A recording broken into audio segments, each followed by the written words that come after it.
हाँ, हो गई जी। है, ठीक है। जी करें स्टार्ट।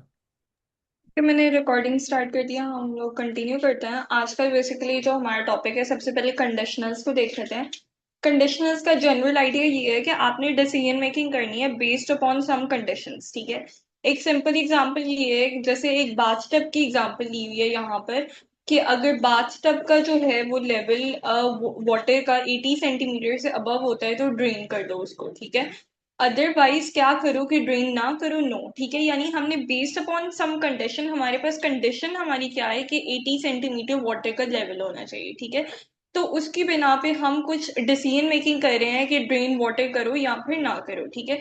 तो इसीलिए हम इनको कंडीशंस कहते हैं, और इसके अंदर इफ एल्स और एलएफ वगैरह इस तरह की सारी जो स्टेटमेंट्स हैं वो आ जाती हैं। तो एक और सिनेरियो ये हो सकता है कि लाइक आप किसी पार्क में हैं, ठीक है, और आप कोई राइड लेना चाहते हैं। तो आपकी हाइट 120 सेंटीमीटर से अबव है तो आप राइड कर सकते हैं, अदरवाइज जो है आप राइड नहीं कर सकते। तो इस तरह से ये लाइफ के डिफरेंट सिनेरियोज में जो है हमारे पास कंडीशनल स्टेटमेंट्स रियल वर्ल्ड के अंदर यूज होती हैं। तो कंडीशनल स्टेटमेंट्स में हमारे पास सबसे पहले इफ स्टेटमेंट आती है, ठीक है। और इफ स्टेटमेंट में क्या है कि हम लोगों के पास यहाँ पर एक नंबर है, नंबर 120, ठीक है, और नंबर 2 है 40, ठीक है। और हम चेक करना चाह रहे हैं कि क्या नंबर 1 नंबर 2 से ग्रेटर है, तो हम लोग ये कंडीशन लगाते हैं, if number 1 greater than number 2, तो क्या कर दो, प्रिंट कर दो number 1 is greater than number 2। अच्छा, अब इसका सिंटैक्स कैसे होगा? सिंटैक्स इसको दोबारा से ना मैं लिख के दिखा देती हूँ ताकि हम लोग कंफ्यूज ना हो। ठीक है, सबसे पहले हम इफ कीवर्ड लिखेंगे, और इफ कीवर्ड की कोई भी चीज हमारे पास कैपिटल नहीं होनी चाहिए, लाइक स्मॉल होना चाहिए, क्योंकि ये एक रिजर्व वर्ड है। तो हम इसको अपनी मर्जी से नहीं लिख सकते, लाइक वेरिएबल्स को तो हम अपनी मर्जी से कैपिटलाइज या लोअर केस में लिख सकते हैं। लेकिन यहाँ पर हमने जो कीवर्ड्स हैं उनको सेम एज इट इज लिखना है। फिर उसके बाद हम अपने वेरिएबल का नेम लिखेंगे, जिस भी वेरिएबल को चेक करें, नम वन जो है अगर हमारे पास, ओके, नम टू को पहले कर लेते हैं। नम टू अगर हमारे पास ग्रेटर है नम वन से, तो क्या करो, यहाँ पर हम कॉलन लगाएंगे, ठीक है। उसके बाद हम इसकी बॉडी के अंदर आएंगे, ठीक है। कॉलन लगाने के बाद बॉडी के अंदर कैसे आएंगे? बॉडी के अंदर आने के इफ की स्टेटमेंट, सबसे पहले इफ आता है, फिर उसके बाद कंडीशन आती है, यहाँ पर जो भी कंडीशन हम चेक करना चाह रहे हैं। उसके बाद हमने कंडीशन को चेक करने के बाद जो भी डिसीजन मेकिंग करनी है या जो भी स्टेटमेंट एग्जीक्यूट करनी है, वो हम बॉडी के अंदर लिखते हैं, ठीक है। बॉडी के अंदर किस तरह से आते हैं, इसके लिए कोई सेपरेट आपको ब्रैकेट्स नहीं लगानी पड़ती, डिफाइन नहीं करना पड़ता दूसरी प्रोग्रामिंग लैंग्वेजेस की तरह के। यहाँ पर हमारे पास जो है वो ब्रैकेट्स आएंगी, और ये स्पेसिफिकली जो है इफ की बॉडी है। ऐसा नहीं है, बल्कि चार टैब की एक टैब की स्पेस होती है, यानी that is equal to four spaces usually.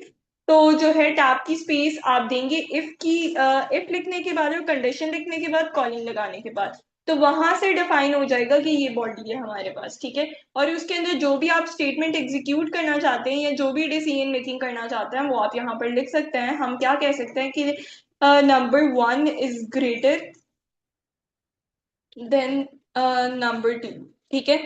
और अब इसको रन करके देख लेते हैं। तो ये हमारे पास जो है वो रन होके ये स्टेटमेंट प्रिंट होके आ जाएगी। अच्छा, तब तक जो है, जब तक ये कनेक्ट हो रहा है तब तक हम अगले अपने पीस ऑफ कोड की तरफ चलते हैं, ठीक है। इफ स्टेटमेंट में अगर हम इंडेंटेशन नहीं लगाते, इंडेंटेशन क्या है, ये जो हम टैब की स्पेस दे रहे हैं, अगर हम ये नहीं डालते तो ये हमें एक एरर दे देगा, ठीक है। एरर क्या होगा? यहाँ पर बेसिकली एरर गिवन है कि expected and indented block after if statement on line number 4। अच्छा, अब अगर आप यहाँ पर देखें तो हमने इफ स्टेटमेंट लिखी है, उसके बाद हमने क्या किया है कि हमने यहाँ पर लाइक जो है वो अपना कंडीशन लिखी है। उसके बाद हम यहाँ पर कोई इंडेंटेशन या टैब की स्पेस नहीं दे रहे। तो उसकी वजह से हमारे पास एरर क्या आ रहा है? एरर ये आ रहा है कि यहाँ पर हमें इफ के बाद जो है आप कोड क्या एक्सपेक्ट कर रहा था, वो कोई इंडेंटेशन और एक कोई ब्लॉक ऑफ कोड जो है वो एक्सपेक्ट कर रहा था। तो ये एरर हमारे पास आ सकता है अगर हम इफ के बाद जो है वो जो भी स्टेटमेंट लिख रहे हैं वो टैब की स्पेस देके नहीं लिखते। ओके, अभी तक रन नहीं हुआ। खैर, आगे चलते हैं। आगे हमारे पास क्या है कि हम स्पेसेस को भी यूज कर सकते हैं। स्पेसेस कितनी, टैब की स्पेस यूजुअली 8 स्पेसेस के इक्वल भी होती है या 4 स्पेसेस के इक्वल भी, जो नॉर्मली मैंने चेक किया कोलैब पे। फोर स्पेसेस से भी काम चल जाता है, ठीक है। तो इंडेंटेशन इसको बोलते हैं, ठीक है। But you must use the same amount of indentation for all the statement with in the same block, ठीक है। एक ब्लॉक के अंदर रहते हुए ऐसा नहीं है कि अगर आप दो स्टेटमेंट्स लिख रहे हैं, चले इसको, let me check the internet.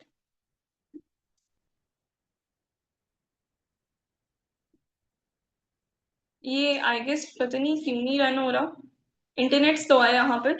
चले ओके। तो अच्छा, यहाँ पर एक चीज ये जो बात कर रहे हैं ये है कि अगर हम दो स्टेटमेंट्स एक ही इफ की बॉडी के अंदर लिख रहे हैं तो हमें वो दोनों स्टेटमेंट्स को सेम जो है वो स्पेसेस प्रोवाइड करनी है। ऐसा ना हो कि एक फोर स्पेसेस पे है तो एक एट स्पेस पे हो, या जैसे ये वाली जो हमारे पास है प्रिंट वाली स्टेटमेंट, ऐसा ना हो कि इसकी इंडेंटेशन ये हो और इसकी इंडेंटेशन ये हो। यानी अगर दो तीन हमारे पास स्टेटमेंट्स एक ही बॉडी में आ रही है तो वो सेम इंडेंटेशन के लेवल पे होनी चाहिए, ठीक है। Okay. Multiple statements in if block, you can have multiple statement inside in if block, ठीक है। आप एक इफ ब्लॉक के अंदर मल्टीपल स्टेटमेंट्स लिख सकते हैं। जैसे यहाँ पर जो है हमारे पास हम लोग चेक करें कि कलर, हमने एक वेरिएबल बना ली है जो कि रेड, उसके अंदर हमने एक वैल्यू स्टोर करवाई है रेड, और फिर हम चेक करें कि क्या कलर रेड के इक्वल है कि नहीं। ये जो बेसिकली डबल इक्वल है, दैट इज चेकिंग कि ये इक्वल कलर का वेरिएबल इस वैल्यू के इक्वल है कि नहीं। तो प्रिंट कर दो कलर इज रेड, ठीक है, और क्या प्रिंट कर दो, रेड कलर इज ब्यूटीफुल। अगर ये ट्रू हो जाता है तो वो बॉडी के अंदर जाएगा और ये दो स्टेटमेंट्स जो है हमारे पास एग्जीक्यूट करेगा। यहाँ तक सबको क्लियर है?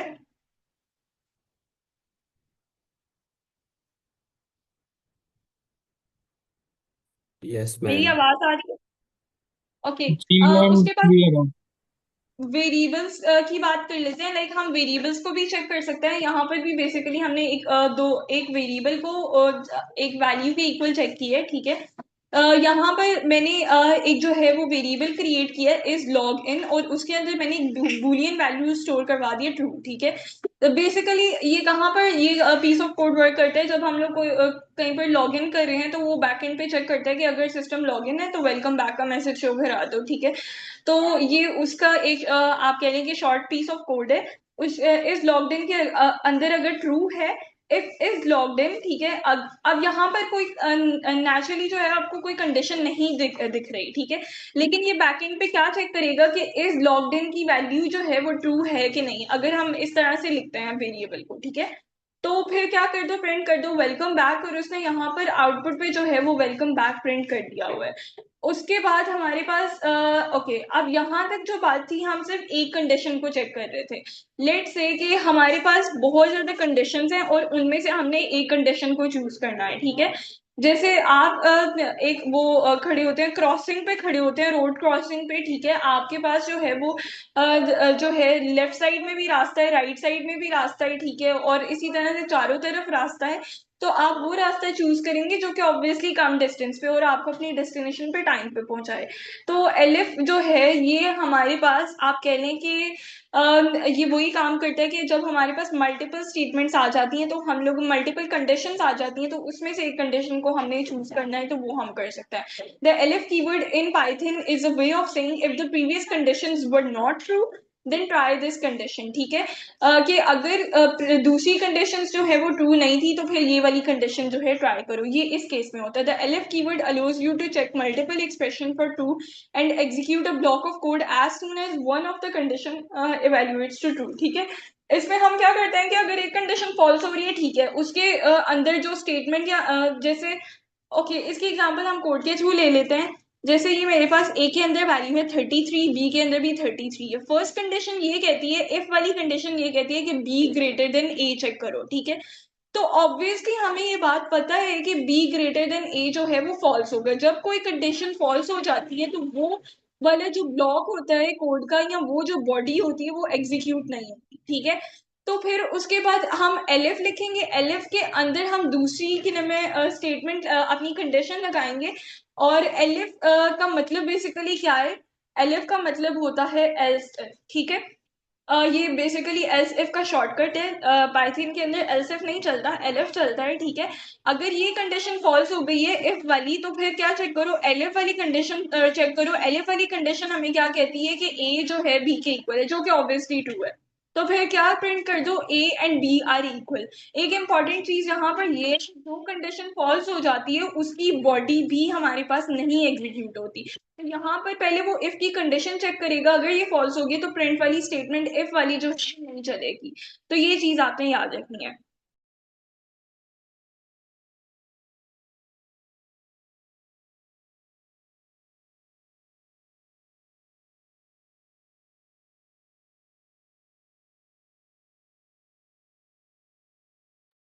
ओके, नेक्स्ट मूव करते हैं हम। हमारे पास एक से ज्यादा एलिफ वाली कंडीशन स्टेटमेंट्स भी हो सकते हैं, क्योंकि ऑब्वियसली हमारे पास कंडीशन ज्यादा हैं, तो हमारे पास जो है वो एलिफ वाली कंडीशन स्टेटमेंट्स भी ज्यादा होंगी। जैसे यहाँ पर एक एग्जांपल ये है कि स्कोर 75 है।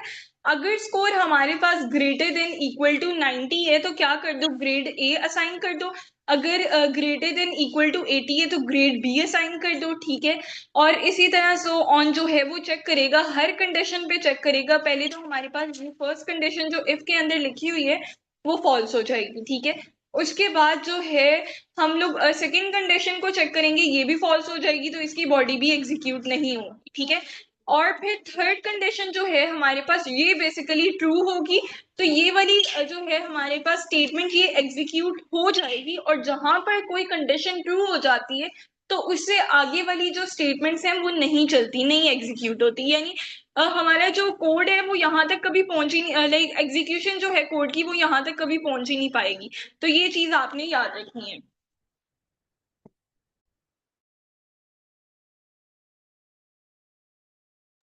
ओके, नेक्स्ट मूव करते हैं। Only the first true condition will be executed even if multiple conditions are true. अच्छा, यहाँ पर एक इंपॉर्टेंट चीज ये है कि फॉर एग्जाम्पल मैं यहाँ पर लिखती हूँ 74, ठीक है। और देखें, हमारे पास जो स्कोर है वो 75 है, ठीक है। हम लोग एक कंडीशन के अंदर ये चेक कर रहे हैं कि अगर जो है मेरे पास कंडीशन स्कोर 70 से ग्रेटर और इक्वल हो जाता है तो तब ग्रेड असाइन कर दो सी, ठीक है। ये कंडीशन भी ट्रू है अपेरेंटली।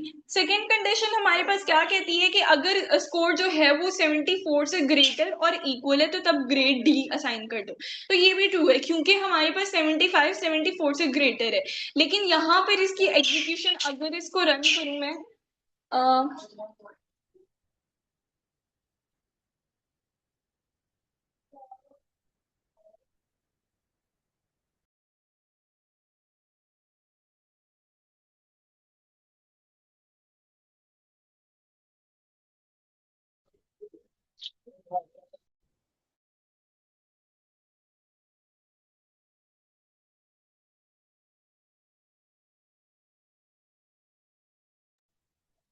आई थिंक मैम का कोई इंटरनेट इशू है, तो अगर किसी का कोई क्वेश्चन जी है जी। तब तक तो पूछ सकते हैं। एक्चुअली मेरे पास पता नहीं क्यों आज फाइल रन नहीं हो रही, लेकिन ये फाइल आपको प्रोवाइड कर दी जाएगी, तो आप जो है इस कोड को रन करके देखिएगा कि हमारे पास तब भी सी ही प्रिंट होगा, ग्रेड सी है, दोनों कंडीशंस ट्रू है, लेकिन वो फर्स्ट ट्रू कंडीशन को जो है उसकी बॉडी को एग्जीक्यूट करेगा। तो ये चीज आपने याद रखनी है।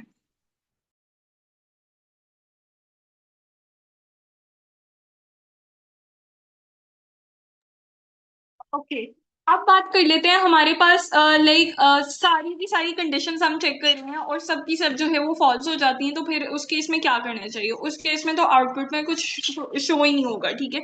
तो यहाँ पर हमारे पास एक जो पिक्चर के अंदर जो है एक और कीवर्ड आता है, that is S. S keyword क्या करता है कि catches anything which isn't caught by the preceding condition. मतलब अगर हमारे पास सारी की सारी कंडीशंस फॉल्स हो जाती हैं तो फिर एल्स एग्जीक्यूट करेगा, ठीक है। The else statement is executed when the if condition and any elif condition evaluate to false, ठीक है। else हमारे पास तब एग्जीक्यूट होता है जब सारी की सारी if स्टेटमेंट या elif स्टेटमेंट जो है वो फॉल्स हो जाती हैं, ठीक है। तो else वहां पर जो है वो काम करेगा। जैसे यहाँ पर हम चेक करें, a जो है वो 200 है, b 33 है, ठीक है। तो अगर b ग्रेटर देन a है तो क्या प्रिंट करो, b is greater than a, ठीक है। जो कि ऑब्वियसली फॉल्स है, हमारे पास a ग्रेटर देन b है, ठीक है। फिर सेकेंड कंडीशन कहती है कि ए इक्वल टू बी चेक करो, ये भी फॉल्स है, ठीक है। तो ये चीज भी जो है हमारे पास, ये दोनों कंडीशंस इवैल्यूएट ही नहीं होंगी, ठीक है। तो फिर हम जो है अपनी एल्स कंडीशन की तरफ मूव करेंगे, और एल्स में आपने एक चीज याद रखनी है, हम सिर्फ और सिर्फ जो है वो एल्स का कीवर्ड लिखते हैं और आगे कॉलन लगाते हैं और अंदर उसकी बॉडी में स्टेटमेंट लिखते हैं कि जो भी हम एग्जीक्यूट करवाना चाहते हैं। यहाँ पर हम कंडीशन नहीं लिखते, ठीक है।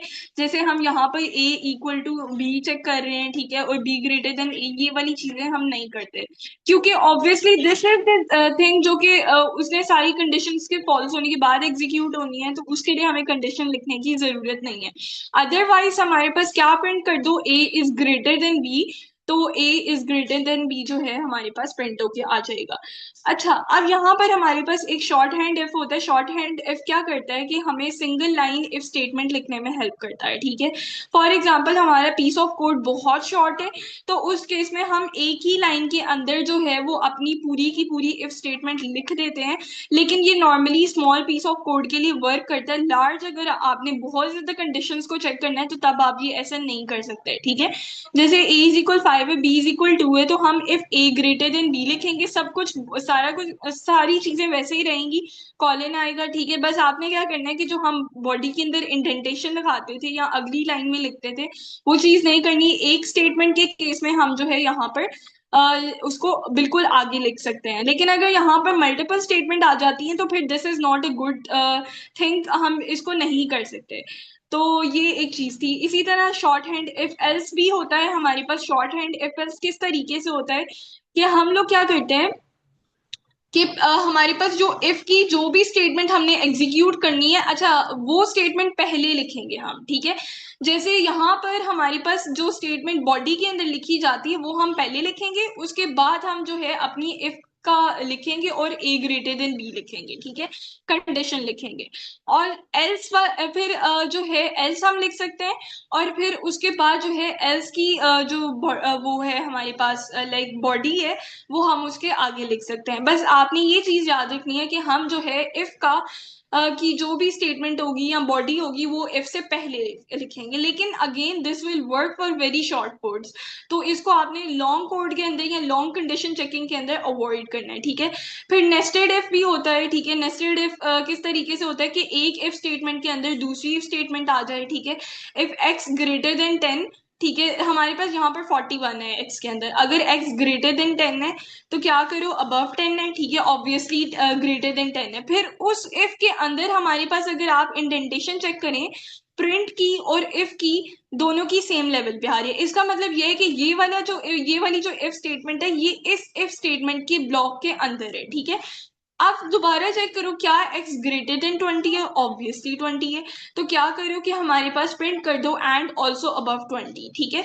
अदरवाइज हमारे पास क्या करो कि अगर ग्रेटर देन 20 नहीं है तो फिर क्या करो कि जो है वो बट नॉट अबव 20 प्रिंट कर दो। ये दोनों जो इफ एल्स वाली जो कंडीशंस हमने लगाई हैं ये इस इफ ब्लॉक के अंदर है, तो इसको हम कहते हैं नेस्टेड इफ। बेसिकली एक इफ के अंदर दूसरा आप जो है वो इफ स्टेटमेंट चेक कर रहे हो, तो ये इस तरीके से होता है, ठीक है।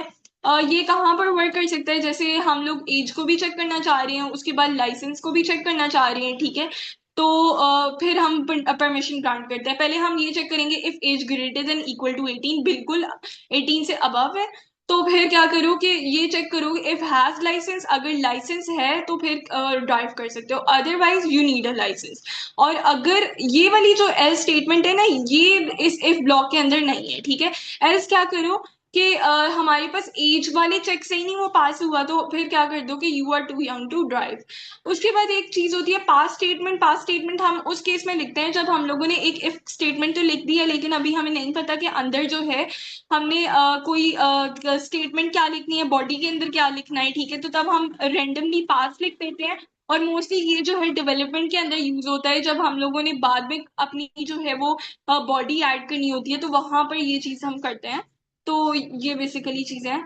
और पास और कमेंट में ये है कि कमेंट हमेशा जो है पाइथन के अंदर इग्नोर होता है, क्योंकि ये हम लोग ह्यूमन इंटरप्रिटेबिलिटी के लिए लिखते हैं कि इंसानों ने इसको जो है वो समझना है, ठीक है। लेकिन पास जो है वो पाइथन जब वो एग्जीक्यूट होगा और पाइथन वहां पर एक्सपेक्ट करेगा कि यहाँ पर बाद में जो है डेवलपर ने कोई स्टेटमेंट ऐड करनी है, तो अभी मैं इसको एज सच ही छोड़ देता हूँ।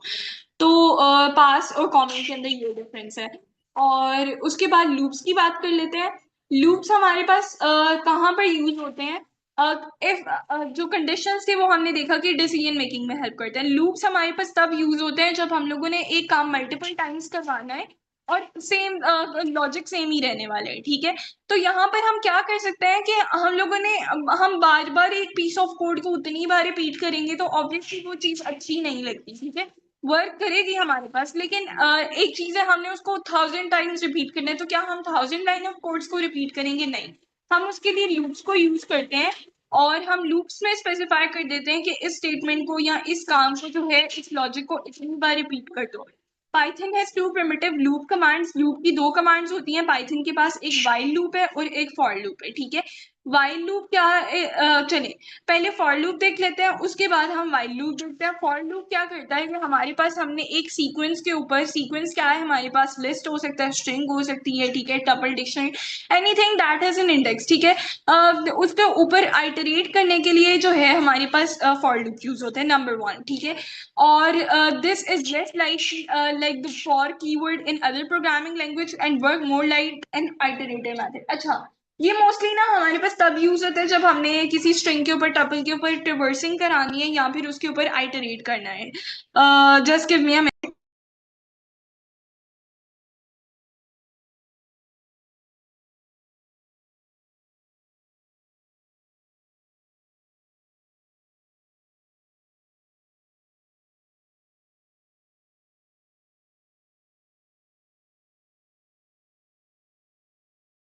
अच्छा, तब तक अगर किसी का कोई क्वेश्चन हो तो वो पूछ ले, या जो अभी तक पढ़ा हमने इफ एल्स पढ़ा उसमें से कोई क्वेश्चन है तो वो पूछ ले।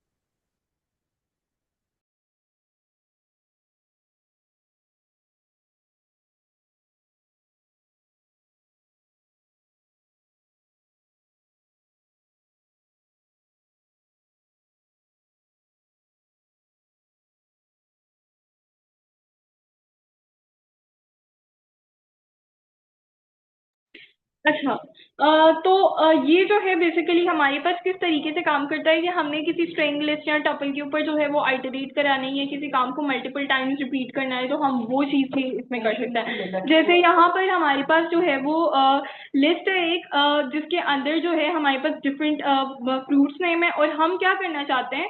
अच्छा, इस चीज़ को भी जो है वो देखते हैं। पहले हम एक जो है वो मेंबरशिप ऑपरेटर लगाएंगे। यहाँ पर हम लोगों ने क्या करना है, सबसे पहले फॉर का कीवर्ड लेना है और उसके बाद हम क्या करना चाह रहे हैं कि हम कह रहे हैं कि अगर हमारे पास जो है हम एक बेसिकली जो है वो हमारे पास एक्स जो है वेरिएबल है जो कि पूरी की पूरी लिस्ट के ऊपर आइटरेट करेगा, ठीक है। वो हर कि ना मैं लिस्ट के आइटम का इंडेक्स होल्ड करेगा फॉर एक्स इन फ्रूट, ठीक है। उसके बाद हम कॉलन लगाएंगे और सेम यहाँ पर भी इंडेंटेशन वाले रूल वर्क करेगा, क्योंकि यहाँ पर भी हमने बॉडी के अंदर मूव करना है फॉर लूप की बॉडी, तो वो भी हमारे पास टैब की स्पेस पे जो है वो डिफाइन होगी। तो क्या कर दो, प्रिंट कर दो एक्स को, ठीक है। अब एक्स क्या कर रहे हैं यहाँ पर, एक्स हर कि ना मैं लिस्ट की इंडेक्स को होल्ड कर रहे हैं, तो ऑब्वियसली वो इंडेक्स को होल्ड कर रहे हैं तो वो वैल्यू को भी होल्ड कर रहे हैं, ठीक है। तो वो जो है हर लिस्ट की वो लिस्ट की एक एक आइटम को जो है वो प्रिंट करवा देगा, जैसे यहाँ पर आउटपुट में मेरे पास हो भी रही है ये चीज। यहाँ तक सबको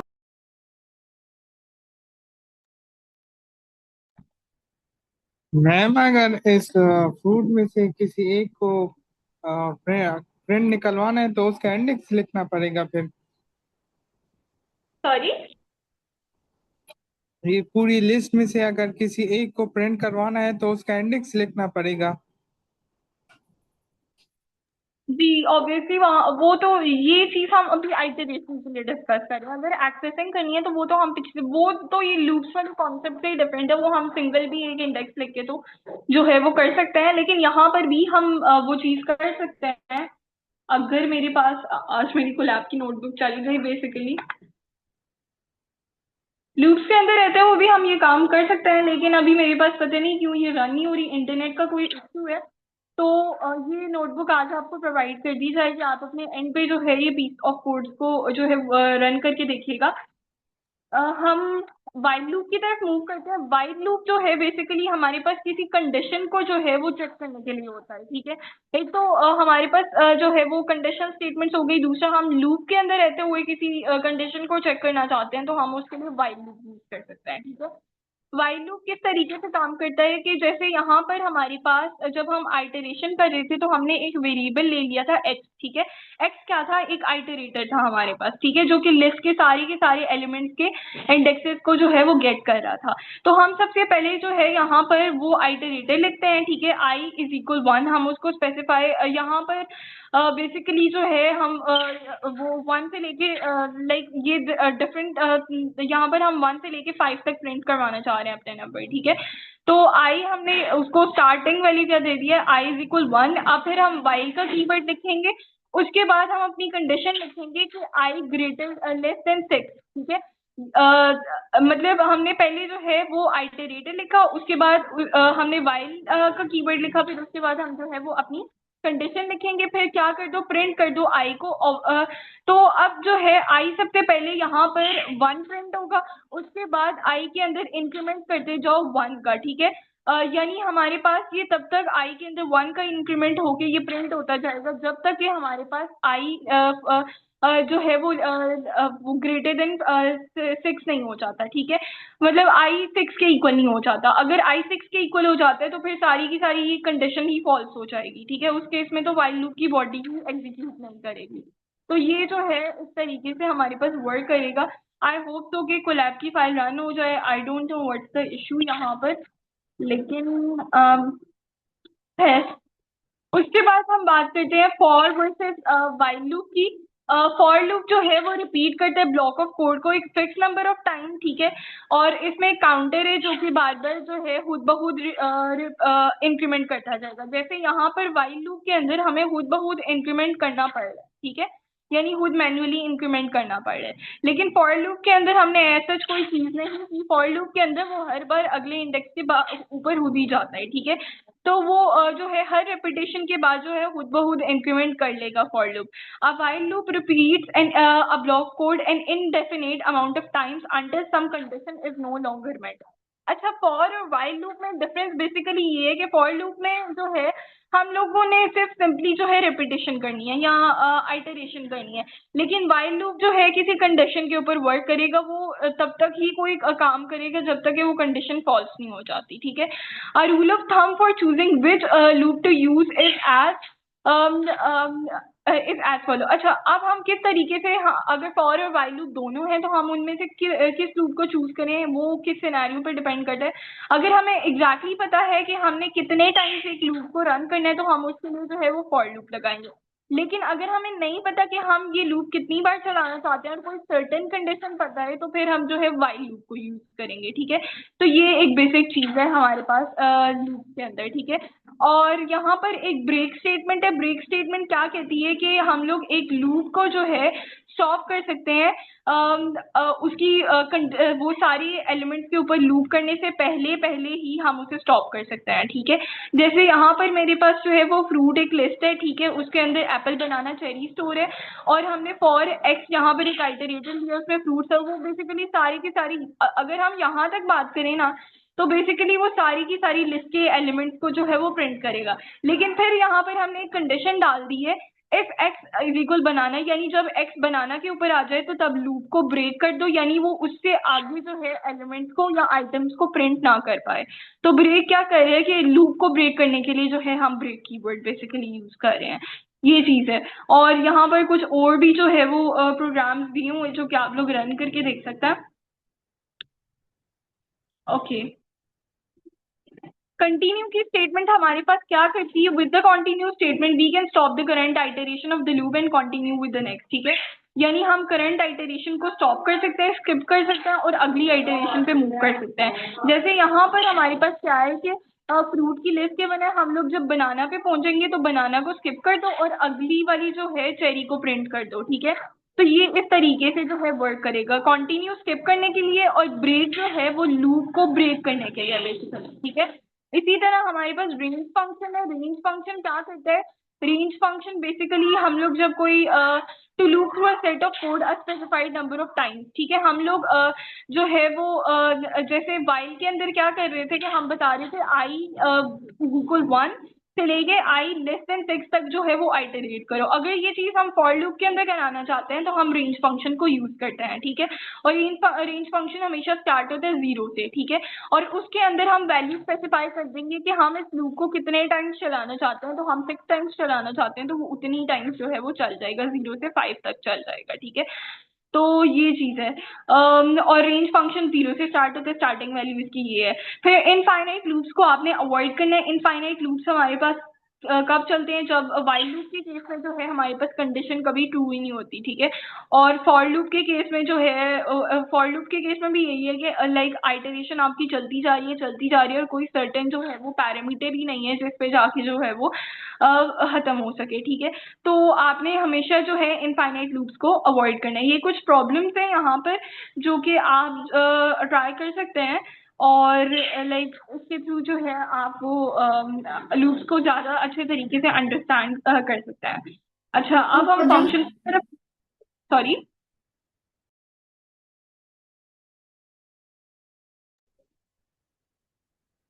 कोई क्वेश्चन है? नो मैम, आप कंटिन्यू करें। ओके, उसके बाद फंक्शंस को देख लेते हैं। मैम ऐसे आज का लेक्चर बड़ा स्पीडी जा रहा है।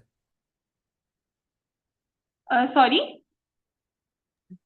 आज का लेक्चर बहुत स्पीड में जा रहा है। सर आप क्वेश्चन है तो कोई आप क्वेश्चन कर ले, अगर आपको चीज समझ नहीं आ रही हम नहीं स्पीड से लेकर चलते। बेसिकली सर ये पाइथन का सेशन नहीं है। पाइथन का आई कोड गुरु पे 6 वीक्स का सेशन होता है, ठीक है। तो इसलिए फंडामेंटल्स को थोड़ा स्पीड से लेना पड़ रहा है, और ऑलरेडी हमारी जो है वो एक क्लास स्किप हो गई है। ओके, चलें, हम कंटिन्यू करते हैं। फंक्शंस क्या हैं? बेसिकली फंक्शंस जो है हम एक स्पेसिफिक टास्क को जो है वो उसके लिए एक कोड लिखते हैं, और हमारे नहीं, ये इस तरीके से कि हम एक काम परफॉर्म करना चाहते हैं, लेकिन वो काम जो है हमारे कोड के अंदर जो है बहुत अलग अलग जगहों पे जो है वो हम सेम काम को करना चाहते हैं, ठीक है। तो हम एक ही पीस ऑफ कोड उसके लिए लिख लेते हैं, और हर बार जो है उस पीस ऑफ कोड को जहाँ पर भी रिक्वायर्ड है वहां पर कॉल कर दो, यानी वहां पर उस पीस ऑफ कोड को जो है वो यूज कर लो, ठीक है।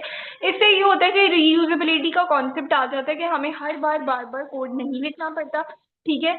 और सेकेंड ये है कि ये हमारे कोड को ज्यादा ऑर्गेनाइज्ड और रीडेबल बनाता है, ठीक है। थर्ड ये है कि हम परफॉर्म करते हैं ऑपरेशन बेस्ड ऑन इनपुट, ठीक है, और बेसिकली कोई रिजल्ट को रिटर्न कर देता है, ठीक है। जैसे यहाँ पर हमारे पास प्रिंट जो है वो एक फंक्शन है, ठीक है। अब आपको नहीं पता कि बैकएंड पे प्रिंट की क्या वर्किंग है, लेकिन still you are using print function, ठीक है। और आपको पता है कि ये आउटपुट करता है, लेकिन आउटपुट कैसे करता है ये आपको नहीं पता, ठीक है, क्योंकि ये एक बिल्ट इन फंक्शन है, ठीक है। दो तरह के फंक्शंस होते हैं जो कि एक होता है बिल्ट इन फंक्शन जो कि हमें हमारी लैंग्वेज प्रोवाइड करती है, ठीक है। सेकेंड होता है यूजर डिफाइंड फंक्शन के यूजर ने अगर कोई अपनी काम के लिए जो है फंक्शन क्रिएट करना है तो वो भी कर सकता है। जैसे ये कुछ जो है बिल्ट इन फंक्शंस की एग्जांपल है जिनमें प्रिंट आ जाता है, इनपुट आ जाता है, ठीक है। बेसिकली बैकएंड पे हमें इनका वर्किंग लॉजिक नहीं पता, लेकिन हमें ये पता है कि ये इसका काम क्या है, ठीक है। तो ये हमारे काम को बेसिकली आसान करता है। हम लोग यहाँ पर बेसिकली जो बात करेंगे that is user defined function की बात करेंगे। यूजर डिफाइंड फंक्शन में हमारे पास दो चीजें आ जाती हैं। सबसे पहले होती है फंक्शन डेफिनेशन और फिर फंक्शन कॉलिंग। फंक्शन डेफिनेशन के अंदर हमारे पास जो है डेफ का कीवर्ड होता है। आपने एक चीज याद रखनी है कि जब भी आप यूजर डिफाइंड फंक्शन बना रहे हैं, अपने लिए कोई फंक्शन बना रहे हैं, तो आपने डेफ का कीवर्ड लिखना है, ठीक है। उसके बाद आप उस फंक्शन का नेम लिखते हैं, ठीक है। फिर उसके बाद आप जो है वो स्मॉल ब्रैकेट्स लगाते हैं, या जिन्हें हम पेरेंथेसिस बोलते हैं, और यहाँ पर कॉलन लगना था बेसिकली, और उसके बाद आप कॉलन लगाते हैं, ठीक है। फिर आप इस फंक्शन की बॉडी के अंदर मूव करते हैं, और बॉडी के अंदर किस तरीके से मूव करते हैं, अगेन वही इंडेंटेशन वाला रूल है, टैब की स्पेस, ठीक है। कॉलन लगाना जरूरी है लूप्स में भी, कंडीशनल्स में भी, और फंक्शंस में भी, ठीक है।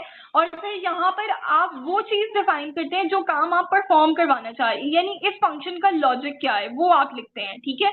और उसके बाद जो भी आप आउटपुट रिटर्न करवाना चाह रहे हैं वो भी आप इसी फंक्शन की बॉडी के अंदर रहते हुए जो है वो आप आउटपुट जो है वो रिटर्न करवाते हैं, ठीक है। यहाँ पर सारा काम परफॉर्म होगा और उसके बाद यहाँ पर आउटपुट हमारे पास रिटर्न होगा, ठीक है। आप वो भी कर सकते हैं, लाइक प्रिंट फंक्शन को भी यूज कर सकते हैं, लेकिन आपने जब फंक्शन को यूज करना है तो हमें रिटर्न स्टेटमेंट कुछ रिटर्न करना पड़ेगा कुछ, ठीक है।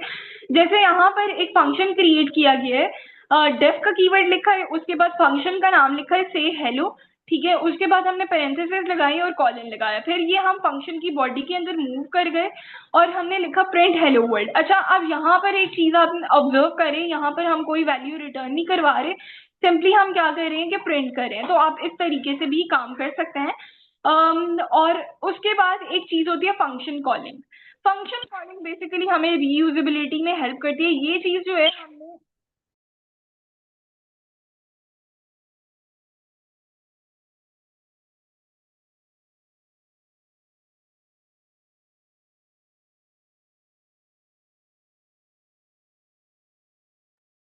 ओके, तो आप ये जो हमारे पास फंक्शन कॉलिंग है बेसिकली ये रीयूजेबिलिटी के अंदर हेल्प करी है। रीयूजेबिलिटी के अंदर किस तरह से हेल्प करी है कि हम लोग ये एक ही दफा फंक्शन क्रिएट कर लेंगे फंक्शन डेफिनेशन के थ्रू, और उसके बाद जो है हम जहां पर भी अपने उस फंक्शन को यूज करना चाहते हैं हम उस फंक्शन को कॉल करेंगे। कॉल किस तरीके से करेंगे, हम फंक्शन का नाम लिखेंगे और सिंपली आगे पेरेंथेसिस लगा देंगे। तो ये हमारे पास जो है वो हेलो वर्ल्ड प्रिंट कर देगा, ये वाला।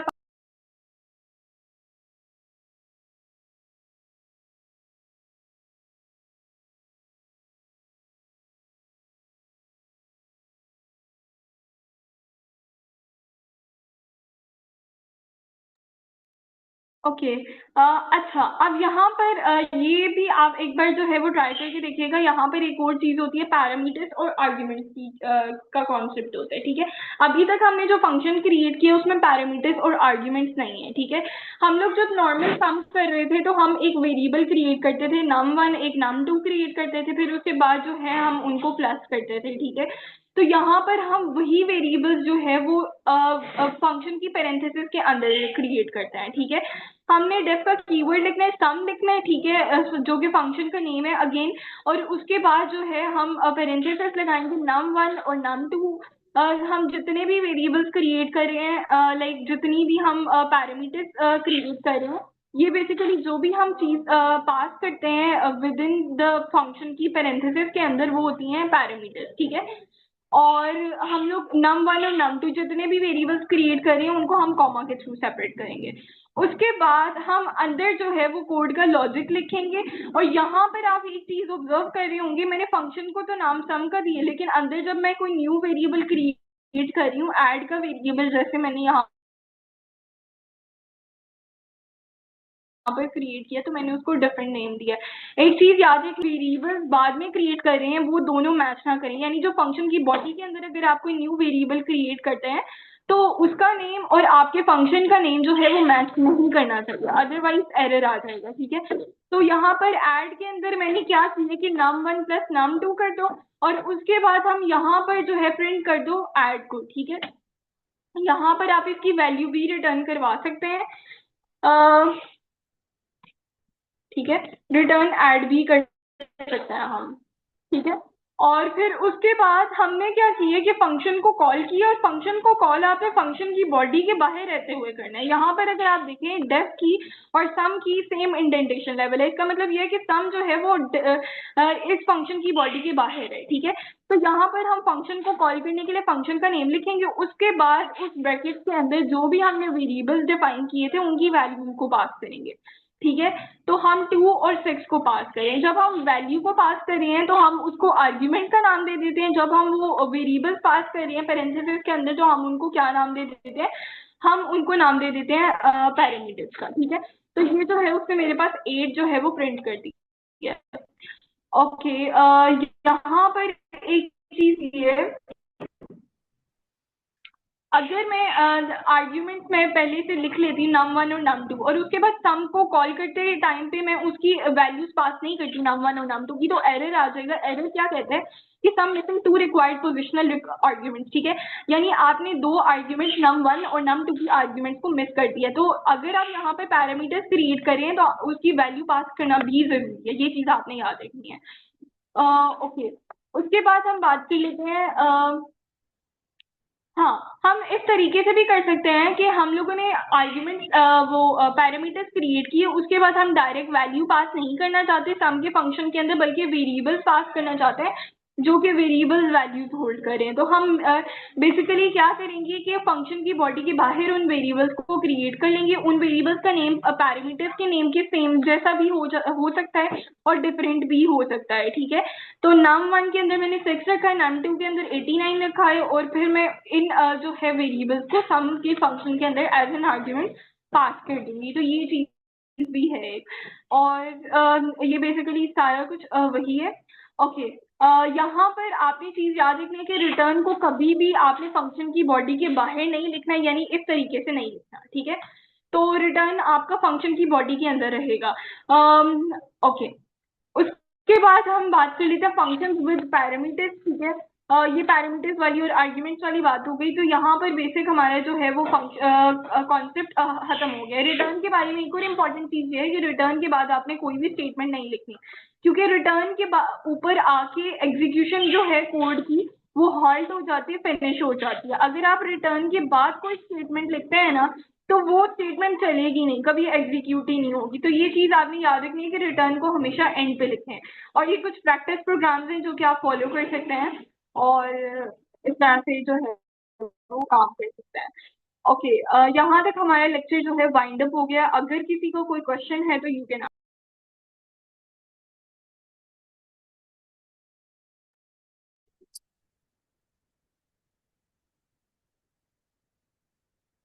मैम अगर ये हम रिटर्न ना लेके तो फिर क्या होगा? फिर कुछ नहीं, फिर आप प्रिंट लिख लें, ठीक है। रिटर्न बेसिकली अगर ना लिखें, जैसे यहाँ पर भी हमने नहीं लिखा, तो कोई ऐसा इश्यू तो नहीं आया, कोई एरर नहीं आता इस केस में कि आपने रिटर्न नहीं लिखा, फिर उस केस में आप प्रिंट लिख लें।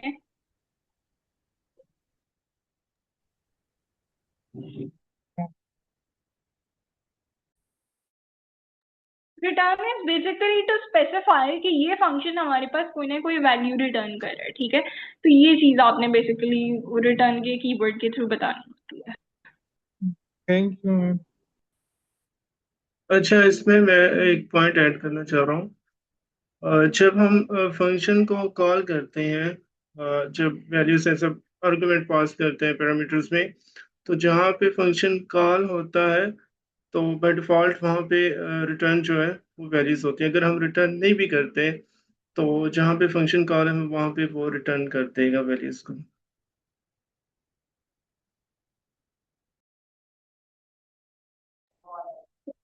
पॉइंट के बारे में बेसिकली मुझे भी नहीं पता था, दैट्स अ गुड पॉइंट। और इसके अलावा किसी और का कोई क्वेश्चन है?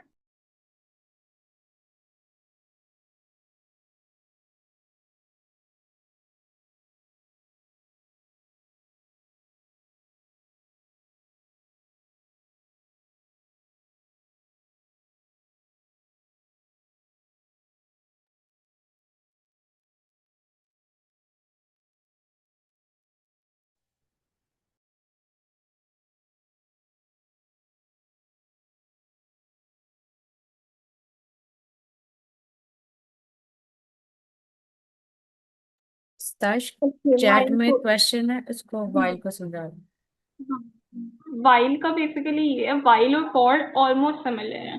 लाइक मतलब आप जब काम कर रहे हैं तो आप फॉर से भी वही सेम काम कर सकते हैं, वाइल से भी सेम काम कर सकते हैं, ठीक है।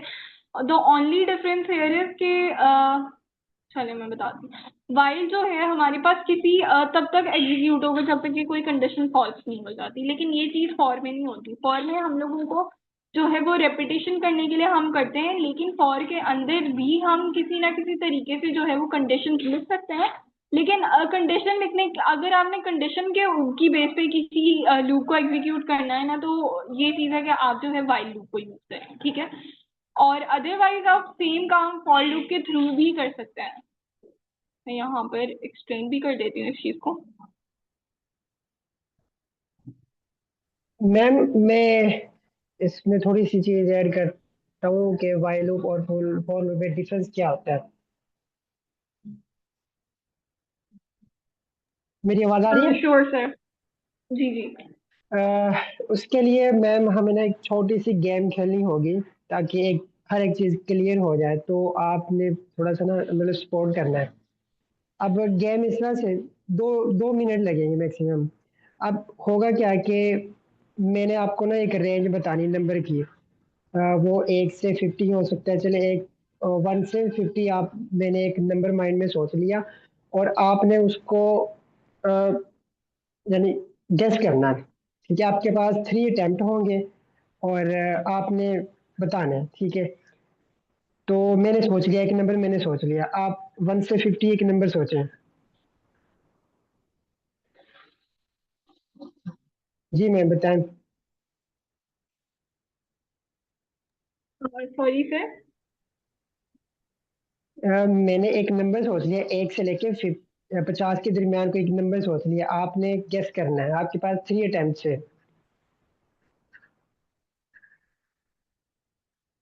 35।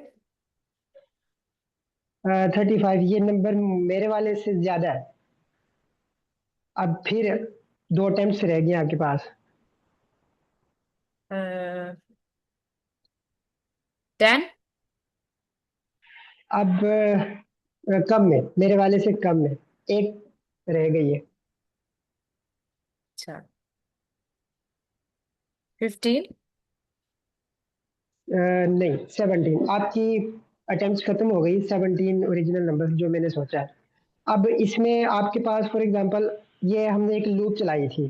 ठीक है, आपने जब आपने एक नंबर गेस किया ना वो एक आइट्रेशन चली। लेकिन इस दौरान हुआ क्या कि आपने गलत बता दिया। गलत बताया तो ये जो आइट्रेशन थी ना ये चलती गई और 3 तक जाके एंड हो गई। अब प्रॉब्लम पता है क्या है? अब इमेजिन करें कि क्योंकि 3 टाइम्स थी। चले मैं कह लेता हूँ कि 3 टाइम हमने आइट्रेशन करनी है। मैं उसको फोर्सफुली कह देता हूँ फॉर लूप लगा के। लेकिन ऐसा भी तो पॉसिबल था कि आपने पहली ही अटेम्प्ट में 17 बता दिया। फिर जो रिमेनिंग जो अटेम्प्ट्स थी या रिमेनिंग आइट्रेशन वो चलनी ही थी, जबकि उनका कोई फायदा ही नहीं है। इसी तरह ना हो सकता है आप वो सेकेंड आइट्रेशन में बता रहे होते। ठीक है, तो वाइल लूप और फॉर लूप में यही डिफरेंस है कि जो फॉर लूप है ना वो एक फिक्स आइट्रेशन तक ही चलेगी, जबकि वाइल लूप है ना इसका हमें खुद नहीं पता। हमारा खुद ही कंट्रोल नहीं होता कि ये कब तक चलेगी। अब पहली आइट्रेशन में आप 17 बता सकते थे, दूसरी में भी बता सकते थे। तो जैसे ही आपने वो नंबर गेस कर लिया, कंडीशन ट्रू हो गई, रिमेनिंग आइट्रेशन कभी चलेंगी ही नहीं, रुक जाएंगी। तो ये इनमें डिफरेंस होता है बेसिक, कि वाइल लूप में हमारा कंट्रोल नहीं होता, जबकि फॉर लूप में हमारा फुल कंट्रोल होता है। फॉर लूप एक फिक्स आइट्रेशन तक ही जाएगी, जबकि फाइल लूप का कभी नहीं पता होता। ये चलती भी जा सकती है और पहली आइट्रेशन में भी रुक सकती है। रुक मतलब जो कंडीशन है वो फॉल्स हो सकती है। तो आई थिंक ये समझ आ गई होगी।